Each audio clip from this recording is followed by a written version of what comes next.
Bonjour, je m'appelle Léa Badin, je suis psychologue et doctorante en psychologie. J'appartiens au laboratoire PAVEA de l'Université de Tours. Aujourd'hui, je vais vous présenter une étude qui s'intitule « Personnes atteintes de la maladie d'Alzheimer et médiation équine, quel bénéfice ?» C'est une étude qui a été financée en tout cas par l'Institut français du cheval et de l'équitation et la Fédération française d'équitation. Donc, dans un premier temps, je vais commencer à vous présenter en tout cas le contexte en lien avec la maladie d'Alzheimer, les chiffres clés.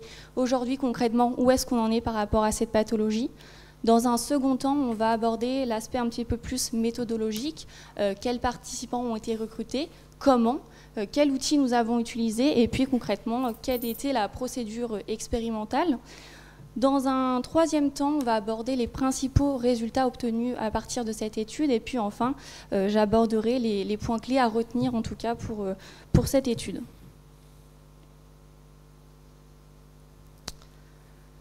Donc, concernant le contexte autour de la maladie d'Alzheimer, aujourd'hui on sait qu'on a à peu près 1 million de Français qui sont touchés par cette pathologie. On a 225 000 nouveaux cas qui seraient diagnostiqués tous les ans. Si je donne d'autres chiffres qui sont plus parlants, on a aujourd'hui un Français sur deux qui a dans son entourage un proche diagnostiqué de la maladie d'Alzheimer. Et aujourd'hui, c'est un réel enjeu majeur pour la santé publique. Concrètement, où est-ce qu'on en est aujourd'hui sur le traitement médicamenteux? On n'a pas de traitement curatif qui permet de guérir de la maladie d'Alzheimer et la Haute Autorité de Santé préconise un changement en termes de stratégie thérapeutique et préconise plutôt un accompagnement non médicamenteux, principalement basé sur le bien-être et la qualité de vie. Donc, concernant ces interventions non médicamenteuses, il y en a plusieurs. On peut avoir l'art-thérapie, par exemple, l'activité physique adaptée, l'orthithérapie, la musicothérapie. Voilà, il y en a vraiment beaucoup. Et nous, on s'est principalement axé sur la médiation animale. Donc, si on fait un focus sur la médiation animale et sur la maladie d'Alzheimer, au niveau de la littérature scientifique, on a beaucoup d'études qui sont sorties sur le chien comme animal intermédiaire entre le patient et puis entre le thérapeute. Et on a quand même très peu d'études qui sont focus vraiment sur la maladie d'Alzheimer et le cheval comme intermédiaire thérapeutique. Donc l'objectif de cette étude, c'est de mettre en évidence les bénéfices de la médiation équine sur la maladie d'Alzheimer et notamment sur la santé psychologique et la santé physique. Donc pour mener à bien cette étude, on a choisi de comparer un groupe qui allait réaliser des séances de médiation équine versus un groupe qui, lui, va plutôt bénéficier d'interventions musicales. Donc, concernant la méthodologie, nous avons travaillé en collaboration, en tout cas, avec les équipes soignantes et nous avons recruté des participants selon des critères. Les personnes devaient être âgées de minimum 60 ans. Elles devaient résider en EHPAD. On devait également avoir un diagnostic qui était posé et inscrit dans le dossier médical concernant la maladie d'Alzheimer ou une maladie apparentée à Alzheimer. Et puis, on s'est intéressé également au profil cognitif de ces personnes via le Mini Mental State Examination.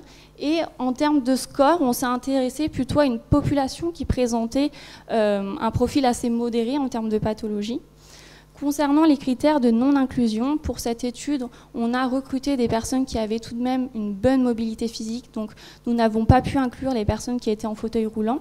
Nous n'avons également pas inclus les personnes qui présentaient des allergies connues au cheval ou alors également une crainte face à cet animal. Et puis, nous n'avons pas inclus les personnes qui avaient déjà bénéficié de médiation équine ou d'intervention musicale durant l'année. Donc, comme j'ai pu vous le dire, on a travaillé en collaboration avec les équipes soignantes. On a sélectionné des résidents qui répondaient aux critères d'inclusion. Donc, au total, on a pu recruter 42 personnes âgées et qui étaient diagnostiquées de la maladie d'Alzheimer. On les a répartis de façon aléatoire au sein de deux groupes, un groupe de médiation équine versus un groupe d'intervention musicale. Et in fine, nous avons traité seulement les données de 33 personnes, puisque pour ce projet, les personnes devaient avoir réalisé l'entièreté du programme. On s'est rendu compte que tout au long du programme, il y a des personnes qui ont arrêté parce que le programme ne les intéressait plus, ou alors également parce que leur état de santé ne leur permettait plus, en tout cas, de venir aux séances. Pour être un petit peu plus précise au niveau des interventions, donc pour rappel, on a comparé un groupe, autrement appelé groupe cheval versus un groupe musique. Il faut savoir que pour les programmes, tous les programmes ont été en tout cas élaborés en amont par des professionnels qualifiés. Il faut savoir également que pour ces programmes, dans la mesure du possible, on a essayé de proposer des objectifs communs et puis que tous les contenus, en tout cas des séances, étaient différentes, hormis pour la première séance, la 6e séance et la 12e séance, et on y reviendra un petit peu plus tard. On a également choisi ici de vous présenter quelques contenus des séances. Pour les séances de médiation équine, un aspect important à prendre en considération, c'est que les séances étaient réalisées donc, dans un centre équestre, hors du contexte institutionnel. On était surtout sur du travail à pied, donc il y avait voilà, des notions de pensage, des exercices de parcours avec des obstacles, on était sur de la promenade, des observations des chevaux dans leur milieu naturel, et on a proposé également des exercices à thème sur l'alimentation et sur les métiers en lien avec le monde équestre. Et puis pour le programme en tout cas d'intervention musicale, on était plutôt sur de la respiration, des vocalises, des échauffements corporels, le fait de chanter avec ou sans instrument musique, et on était également sur voilà, des quiz sur les instruments. Ce qu'il faut retenir en tout cas pour cette diapositive concernant les interventions, c'est que chaque groupe a bénéficié en tout cas d'un programme de 12 séances à raison d'une séance d'environ 1 heure par semaine sur un total voilà, de 3 mois.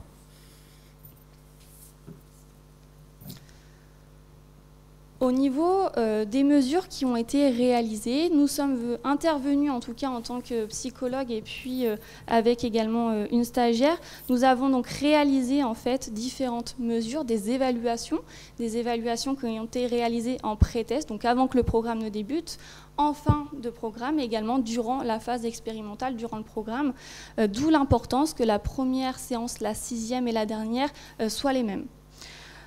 Au niveau des mesures, nous nous sommes principalement intéressés en tout cas aux troubles du comportement qui ont été évalués avec le NPUS. Donc c'est un test qu'on a fait passer avec les équipes soignantes qui s'intéressent en fait aux troubles du comportement qu'on retrouve dans la maladie d'Alzheimer. On s'intéresse à la fréquence, à la gravité et au retentissement que ça peut avoir sur les aidants professionnels. Également, nous avons fait un focus sur l'agitation chez ces personnes âgées. Nous nous sommes intéressés aux affects dépressifs via le Mini Geriatric Depression Scale. Nous nous sommes intéressés également au bien-être pendant les séances, le bien-être qui a été évalué via une réglette qui s'appelle l'EVIB. Nous nous sommes intéressés aussi aux comportements sociaux qu'on pouvait observer durant les séances. Concrètement, qu'est-ce qui se passe entre les résidents pendant la séance, mais entre les résidents et le personnel qui était présent. Et puis, enfin, nous nous sommes intéressés au domaine physique via le TUG. C'est un test qui permet d'évaluer la marche dite complexe, puisqu'on demandait aux personnes âgées de marcher et de venir planifier un demi-tour, et donc ça faisait appel à leur fonction exécutive. Donc, pour essayer de faire un petit récap, ici on a donc une frise qui nous permet voilà, d'avoir les différentes mesures qui ont été réalisées à différents temps. Donc on a la phase pré-test, la phase expérimentale et la phase post-test. Donc pour indication, il faut savoir que le bien-être, on s'est intéressé au bien-être des personnes âgées avant programme et fin programme, mais également avant séance et fin de séance, pour voir si on avait un changement sur une durée d'1 heure. Concernant les résultats, donc nous avons en tout cas, nous sommes intéressés avant de commencer aux différentes mesures de savoir est-ce que nos deux groupes en tout cas sont homogènes, est-ce qu'on a bien deux groupes qui sont similaires avant de se lancer dans les tests statistiques pour les différentes mesures. Nous nous sommes donc intéressés à différentes variables, à la variable du sexe, de l'âge, de l'ancienneté au sein de l'établissement, et également nous sommes intéressés au profil cognitif, et nos analyses statistiques nous ont permis de dire que oui, nous avons deux groupes homogènes. Ensuite, concernant les résultats de façon plus générale sur les différentes mesures que je vous ai présentées tout à l'heure, aujourd'hui, en tout cas, cette étude ne permet pas de mettre en évidence un effet positif, en tout cas sur la diminution des troubles du comportement et également sur l'activité physique. Cependant, on note quand même une amélioration du bien-être, une augmentation des interactions sociales et une diminution des symptômes dépressifs chez la personne âgée. Pour être un petit peu plus précis, je vais vous présenter ici les résultats concernant le bien-être des personnes âgées qui a été évalué à l'aide de la réglette eVibe. Concrètement, on observe en tout cas quand on s'intéresse à la différence de bien-être avant programme versus fin programme, ce qu'on observe, c'est qu'on a un effet du temps. C'est-à-dire que peu importe si j'appartiens au groupe cheval ou au groupe musique, le fait d'avoir bénéficié de ces deux types d'interventions, j'ai un bien-être qui augmente, donc j'ai un bien-être en termes de résultats qui est significatif pour les deux groupes, mais ce que je constate, c'est quand même un bien-être qui est plus intense, en tout cas pour le groupe cheval. Ce que je constate également, c'est la même chose avant la 6e séance et après la 6e séance. Ce qu'on constate également, c'est qu'on a un effet du groupe, c'est-à-dire qu'on a un sentiment de bien-être qui est beaucoup plus important, en tout cas pour le groupe cheval. Concernant les interactions sociales, donc sur la figure numéro 3, on vous présente les résultats des interactions sociales seulement entre les personnes âgées pendant la séance de médiation équine. Ce qu'on constate, c'est qu'on a un effet du temps, c'est-à-dire que peu importe si j'appartiens au groupe cheval ou au groupe musique, dans tous les cas, on constate que plus j'avance en fait dans les séances et plus j'ai des interactions sociales entre les personnes âgées qui sont importantes. Également, on constate un effet significatif, un effet du groupe, c'est-à-dire que pour les interactions sociales entre les personnes âgées, je constate que de façon générale, dans le groupe de la médiation équine, j'ai des interactions qui sont quand même plus importantes. Enfin, pour la figure numéro 4, donc la figure qui se situe juste à droite, on s'intéresse aux interactions sociales entre les personnes âgées et également entre les soignants qui étaient présents. Et là, on constate ici un effet du groupe, c'est-à-dire qu'on constate plus d'interactions sociales entre les personnes âgées et entre les équipes soignantes dans le groupe cheval. Et enfin, je vais vous présenter les résultats concernant les symptômes dépressifs qui ont été évalués avec la Mini Geriatric Depression Scale. Ici, on a un résultat qui est intéressant puisqu'on observe une interaction entre le temps et le groupe. Et il semblerait que bénéficier de la médiation équine permettrait de réduire de façon très rapidement, c'est-à-dire dès la 6e séance, les affects dépressifs chez les personnes âgées.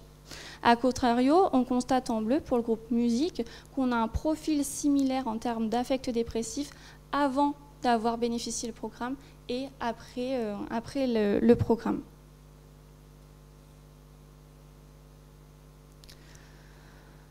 Donc pour conclure, aujourd'hui, via du coup cette étude qui est randomisée, contrôlée et puis multicentrique, puisqu'on a travaillé dans plusieurs EHPAD, on a travaillé dans 3 EHPAD dans la région Centre-Val de Loire et un EHPAD sur Beauvais, on constate quand même qu'on a des résultats qui sont vraiment prometteurs concernant les bénéfices de la médiation équine auprès de ce public. On constate que la médiation équine et l'intervention musicale permettent en tout cas d'améliorer le bien-être avec un sentiment de bien-être qui est quand même majoritairement plus important pour le groupe cheval. On constate également que la médiation équine semble réduire les symptômes dépressifs chez les personnes âgées atteintes de la maladie d'Alzheimer et cela vraiment très rapidement puisqu'au bout de 6 semaines, on a quand même des résultats qui sont significatifs. Alors que pour l'intervention musicale, on constate en tout cas qu'on a quand même des profils similaires pré- et post-programme. Et puis également, concernant les interactions sociales, seule la médiation équine encourage les interactions sociales entre les personnes âgées pendant la séance et également entre les personnes âgées et les soignants. Si on devrait discuter un petit peu ces résultats, aujourd'hui, on ne met pas en évidence, ou en tout cas un effet de la médiation équine sur les troubles du comportement chez les personnes âgées atteintes de la maladie d'Alzheimer. Cependant, il est à noter que cette étude a été réalisée pendant la période Covid. Donc, bien qu'on n'ait pas une diminution des troubles du comportement, on n'observe en tout cas pas d'augmentation de ces troubles du comportement.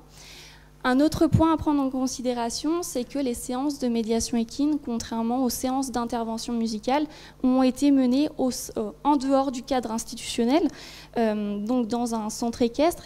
Et aujourd'hui, on a pu mettre en évidence dans la littérature que le fait de se reconnecter à la nature, en tout cas, apporte vraiment du positif. Il y a vraiment des observations positives qui en découlent et que ça soit chez les enfants, chez les adultes, mais également chez les personnes âgées.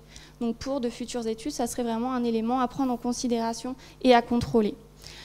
En tout cas, voilà, on a vraiment des résultats qui sont assez prometteurs pour la médiation équine chez un public âgé atteint de la maladie d'Alzheimer.